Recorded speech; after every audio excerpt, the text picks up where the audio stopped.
नमस्कार स्वरूप जी।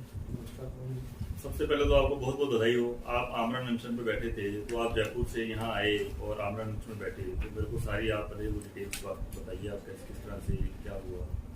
नहीं, वो तो क्या है कि हमारे साथियों पर यहाँ जिस तरह से लाठीचार्ज हमारे साथियों पर यहाँ किया गया और निरंतर जो है वो यहाँ हम लोग धान की हमारी फसल की सरकारी खरीद की मांग हमारी निरंतर चल रही थी और जिस तरह से यहाँ लाठीचार्ज किया तो बिल्कुल असहनीय था।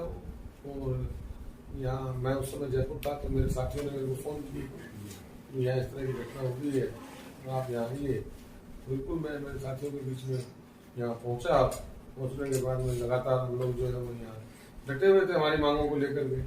और निश्चित रूप से जब तक हमारी मांगे नहीं मानी गई, जब तक चाहे हमारे को मरण व्रत रख करके आमरण अनशन पे क्यों ना बैठना पड़ा, हम हमारी मांगे मनवा कर ही हम घर लौटे।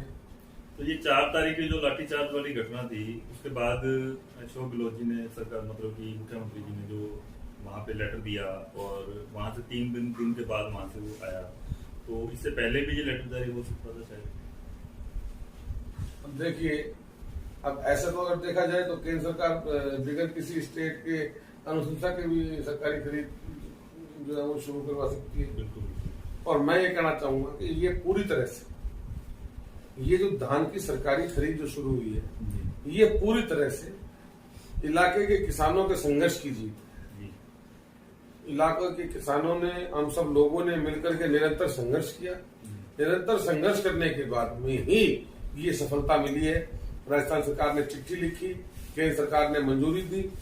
निश्चित रूप से पूरी तरह से ये किसानों के संघर्ष की जीत है। केंद्र सरकार भी ये बात भली भांति जानती थी कि हनुमानगढ़ गंगानगर इलाके के अंदर धान की सरकारी खरीद शुरू करवाने की मांग को लेकर के एक बड़ा आंदोलन चल रहा है। तो वो भी इस बात को जानते थे कि भी जल्द से जल्द यदि अगर ये मांगे हमने नहीं मानी तो निश्चित रूप से प्रबल जो है ये आंदोलन और भी मुखर हो सकता है।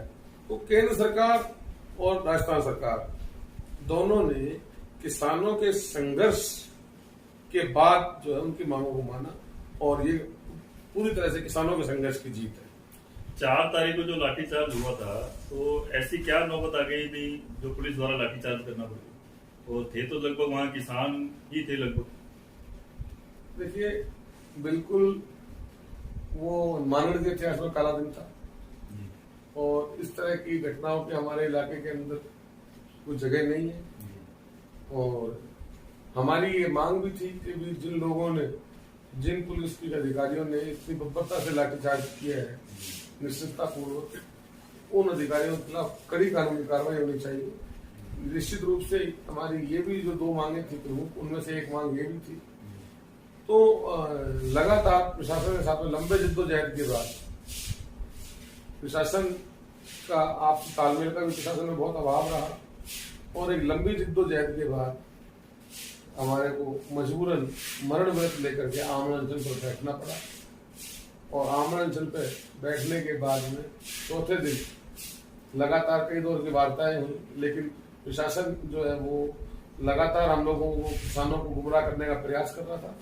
लेकिन हम लोग अपनी बात पर पूरी तरह डटे रहे और जो हमारी जो दोनों मांगे थी वो प्रशासन को माननी पड़ी, प्रशासन को घुटने टेकने पड़े। 7 तारीख के चक्का जाम के अंदर आप उपस्थित थे यहाँ पे, और उसके 7 तारीख के चक्का जाम के बाद आपकी शायद वार्ता भी हुई थी वहाँ पे, तो उस टाइम प्रशासन को मान जाना चाहिए था, या अभी जो आप 11 तारीख से लगातार यहाँ पे बैठे थे आप आमरण अनशन पे, तो ये क्या बैठना जरूरी था प्रशासन के सामने? देखिए, 11 तारीख को हमारा था प्रशासन ठप्पा। जी बिल्कुल। और उसके बाद में हमने जो है वो 13 तारीख को हमारे सभी थानों के घेराव का था, पूरे जिले में कार्यक्रम। और उसके बाद में 14 तारीख को आमरण अनशन किसी भी आंदोलन का एक बहुत बड़ा अंतिम कदम होता है।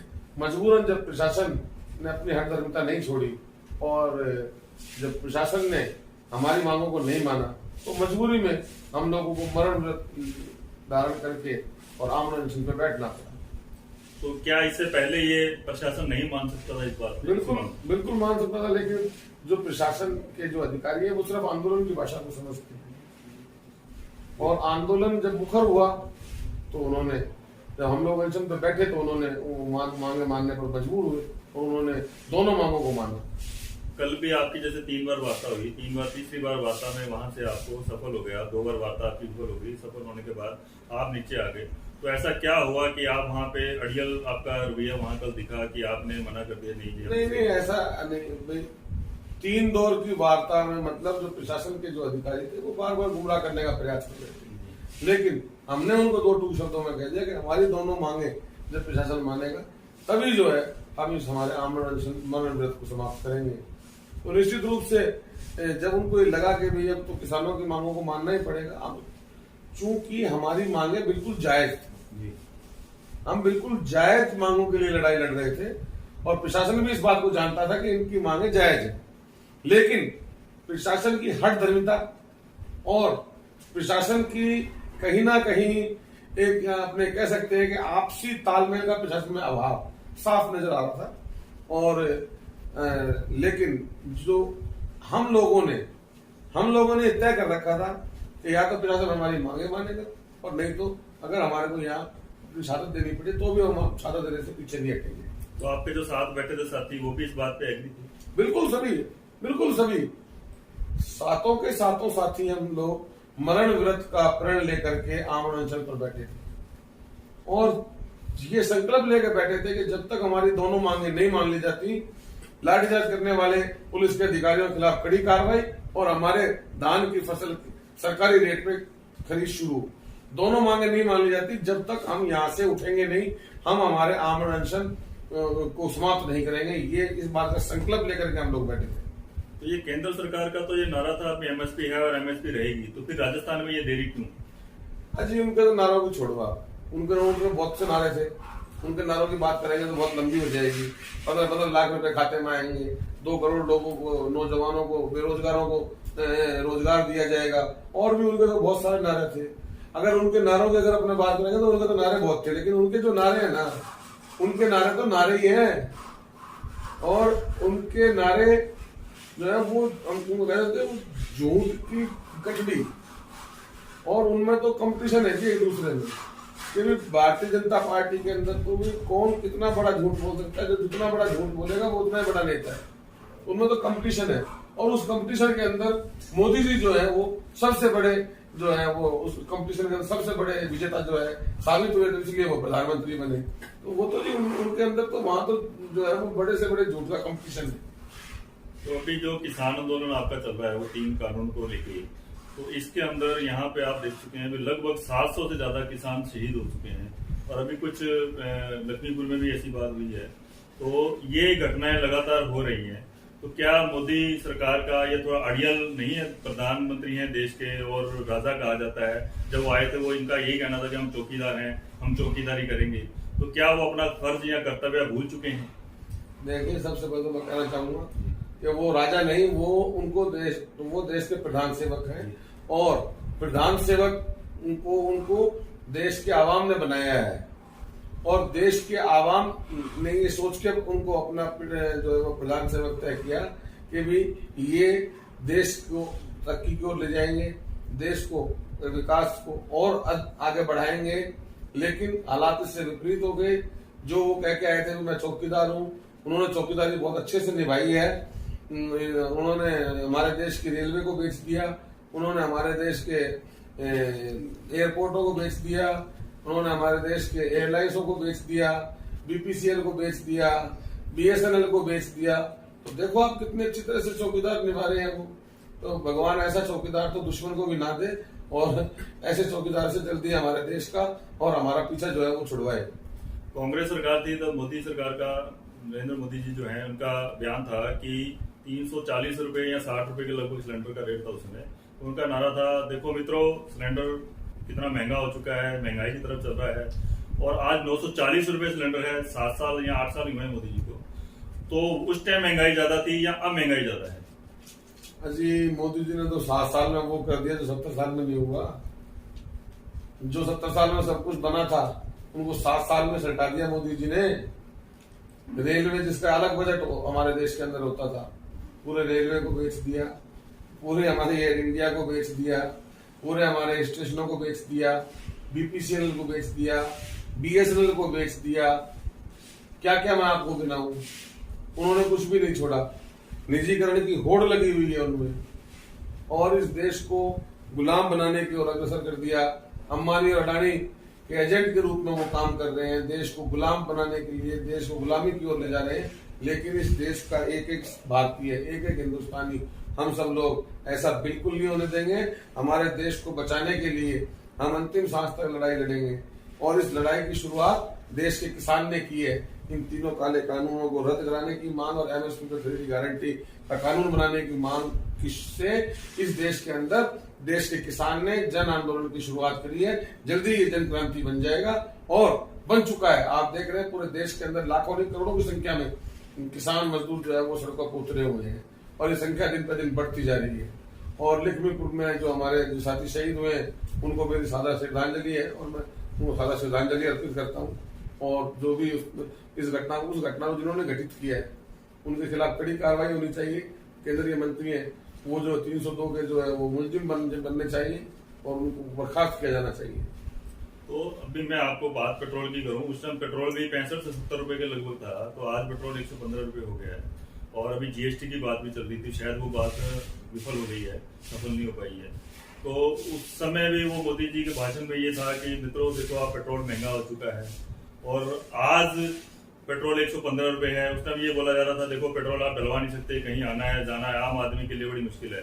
तो अभी आप मिडिल परिवार ले लीजिए, गरीब परिवार ले लीजिए, किसान ले लीजिए, सभी परेशान है। तो मेरे ख्याल में पूरे भारत के अंदर 60 से 80% के बीच में ये तीनों ही है, मिडिल, गरीब और किसान है। बिल्कुल। तो ये पूरा का पूरा भी परेशान है, और कुछ बिजली विभाग से भी परेशानी है। बिजली विभाग के लिए तो अभी राजस्थान सरकार के ऊपर आरोप आ रहे हैं कि राजस्थान सरकार की वजह से बिजली महंगी है, और जो भी ये अभी कानून जो भी है एमएसपी का खरीद भी थी वो भी राजस्थान सरकार के ऊपर ही किसानों के आरोप थे। तो ये कहाँ तक सत्य है और इसकी क्या है पूरी घटना? देखिए, जब पिछली बार राजस्थान के अंदर जब पहले बीजेपी की सरकार आई जी, उस समय इन्होंने बिजली कंपनियों का निजीकरण जो है वो करने की शुरुआत की थी और निजीकरण किया था। उस समय हम लोगों ने धरना प्रदर्शन किया, हम लोगों ने पूरा विरोध किया, और हम लोगों ने लोगों को ये कहा कि सड़कों पे आ जाओ, निजीकरण को रोको। यदि अगर ये बिजली कंपनियों का निजीकरण हो गया तो बिजली के भाव जो है वो औने पौने हो जाएंगे, और हम जो है उन बिजली के बिलों को भर नहीं पाएंगे। लेकिन जो है उस समय जो है लोग बाग जो है सड़कों पर नहीं है, सड़कों पर अगर आ जाते तो निश्चित रूप से हमारे राजस्थान के अंदर बिजली कंपनियों का प्रवेश नहीं होता, और जो हमारे यहाँ बिजली का जो सिस्टम था उसका निजीकरण नहीं होता। अब निजीकरण कर दिया तो अब निश्चित रूप से जो है वो समस्या का सामना करना पड़ रहा है। इसी चीज के खिलाफ हमारी लड़ाई है, जो निजीकरण, इसी बात के लिए हम लड़ाई लड़ रहे हैं। ये जो तीनों काले कानून है ये भी निजीकरण और पूंजीवाद की तरफ जो है वो बढ़ावा जो है वो देने वाले कानून है, और आने वाले समय में इन कानूनों के माध्यम से तो किसानों की जमीनें भी जो है वो छिन जाएंगी। तो निजीकरण के खिलाफ एक हमारी ये लड़ाई है। कुछ लोगों का ये भी कहना है कि जो सरकारी कर्मचारी हैं जितने भी हैं वो कार्य नहीं करते हैं। जैसे बैंक में जाते हैं या हम कहीं भी रेलवे टिकट पे जाते हैं तो वो चाय पी रहा तो वो चाय पी रहा है, अदरवाइज वो किसी से बात नहीं करता, आम आदमी किसी से बात नहीं करता। और इसके अलावा वो कह रहे हैं निजीकरण करने के बाद सरकारी कर्मचारी को भी थोड़ी सी अकल आई है। तो इस सरकारी कर्मचारी को अकल लाने के चक्कर में पूरा देश पीछे जा रहा है, ये नहीं लग रहा आपको कहीं? नहीं, देखो बिल्कुल कहीं ना कहीं जो काम करने का जो तरीका है, जो हमारे देश के अंदर विभिन्न विभागों के अंदर जो विभाग जो तय हुए हैं उन विभागों में जो काम करने का कहीं ना कहीं तरीका है, तो उस तरीके में बड़े बदलाव की जरूरत है। जैसे वो खिड़की पे खड़ा है उसने टिकट लेनी है, या बैंक में खड़ा है उसने पैसे जमा कराने हैं, तो वो खड़ा है वो आपस में बातचीत कर रहे हैं और वो वहां पे कार्य नहीं कर रहे हैं। तो कुछ लोगों का ये भी कहना है कि वो निजीकरण इसीलिए लाया गया कि जो कर्मचारी है, गवर्नमेंट कर्मचारी है, सरकारी कर्मचारी, वो कार्य नहीं करता था इसलिए निजीकरण में लाया। नहीं देखो, ऐसा नहीं है, ऐसा नहीं है। अब आप ये देखिए कि इससे कितनी जो है लोगों को नौकरियां मिली हुई थी, कितने रोजगार मिले हुए थे। आज हमारे देश के अंदर अगर निजीकरण हावी हो जाएगा तो निजीकरण हावी होने के बाद में हर चीज जो है वो निजी हाथों में चली जाएगी। जब निजी हाथों में चली जाएगी तो आप देखिए कि देश के आवाम को, आम जनता को कितना नुकसान होगा। ट्रेन के अंदर प्लेटफॉर्म का जो टिकट था वो 5 रुपए का हुआ करता था, जब उनका निजीकरण हो गया तो प्लेटफॉर्म होगा तो वही टिकट 30 रुपए का हो गया। आप देखिए अभी कोरोना है जी, कोरोना के अंदर प्राइवेट हॉस्पिटल में क्या हालात थे, कितने बुरे हालात थे। और वहीं अगर आप सरकारी अस्पतालों को देखेंगे तो वहाँ बहुत अच्छा इलाज हुआ। तो कहीं ना कहीं जो है वो ये जो है ये निजीकरण जो है, निजीकरण हमारे देश के लिए घातक है। अमेरिका, इंग्लैंड और उन देशों की परिस्थितियां अलग है, हमारी परिस्थितियां अलग है। अमेरिका जैसे देश के अंदर भी जो है वो मतलब किसानों को जो बड़ी सब्सिडी दी जाती है, और आप देखिए भी वहाँ के तो जो नागरिक हैं उनके सब तरह की पढ़ाइयाँ, एजुकेशन उनकी जो है फ्री है, उनका हेल्थ संबंधी सभी समस्याओं का समाधान की जिम्मेदारी सरकार की है।